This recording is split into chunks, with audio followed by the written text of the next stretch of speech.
جو بہت اچھا لگے اسے بہت کم ملا کرو، جو انتہا سے زیادہ اچھا لگے اسے صرف دیکھا کرو، اور جو دل میں سما جائے اسے صرف یاد کیا کرو، کیونکہ جو آپ کے جتنا قریب ہوتا ہے دنیا اس سے اتنا ہی دور کر دیتی ہے۔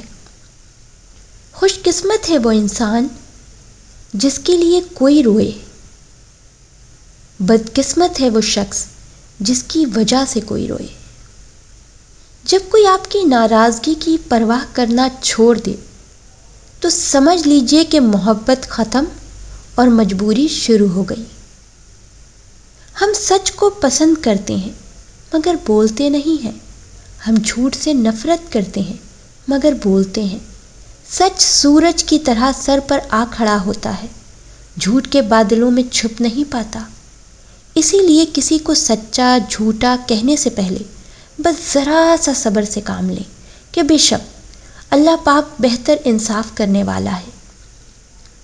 کچھ لوگوں کو پچھتاوا بھی نہیں ہوتا، ہم سوچتے رہتے ہیں کہ شاید کسی وقت انہیں احساس ہوگا اپنے منفی رویے کا، لیکن ایسا نہیں ہوتا۔ یہ پچھتاوے بھی ظرف والوں کے لیے ہوتے ہیں، ملامتیں بھی انہی کے حصے میں آتی ہیں۔ بے حس لوگوں کے پاس صرف اپنا آپ ہوتا ہے، صرف اپنا آپ۔ محبت تاریک جنگل کی طرح ہوتی ہے، ایک بار اس کے اندر چلے جاؤ پھر یہ باہر آنے ہی نہیں دیتی۔ باہر آ بھی جاؤں تو آنکھیں جنگل کی تاریکی کی اتنی عادی ہو جاتی ہیں کہ روشنی میں کچھ بھی نہیں دیکھ سکتی، وہ بھی نہیں جو بالکل صاف، واضح اور روشن ہوتا ہے۔ ہر طرف خاموشی تھی، کوئی جواب نہیں تھا۔ اس کی خاموشی چیخ چیخ کر بول رہی تھی، نکاح کر لو میرے ساتھ، مگر کسی کا اتنا ظرف کہاں تھا کہ کوئی اس کو حلال طریقے سے اپناتا۔ وہ دنیاوی معاملات سے بہت تنگ آ چکی تھی، سب سے دور چلی جانا چاہتی تھی۔ وہ مزید کسی دھوکے کا شکار نہیں ہونا چاہتی تھی۔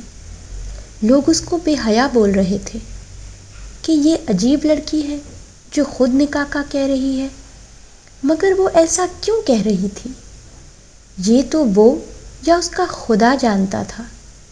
جس عاشق سے اس کی سانسیں بحال تھیں وہ تو جیسے اس بات پر کان ہی نہ دھرتا ہو۔ میں تمہاری بہت عزت کرتا ہوں، تمہاری ہر مصیبت میں کام آتا ہوں، تمہاری تنہائی کو دور کرتا ہوں۔ یہ محبت نہیں تو کیا ہے؟ مجھے ایسی زندگی نہیں جینی، مجھے ہمیشہ تمہارے ساتھ جینا ہے، تمہارے ساتھ مرنا ہے، تمہارے نکاح میں رہنا ہے۔ مگر میں بہت مجبور ہوں، میں منگنی شدہ ہوں، میں تم سے شادی کیسے کر سکتا ہوں؟ میں شادی اسی لڑکی سے کروں گا جو لڑکی میرے والدین نے چن رکھی ہے۔ تم بھی یہ سارے خواب دیکھنا چھوڑ دو، اتنا کافی ہے کہ میں تمہارے ساتھ ہوں۔ میں آپ سے پوچھتی ہوں کہ کیا یہ کافی ہے؟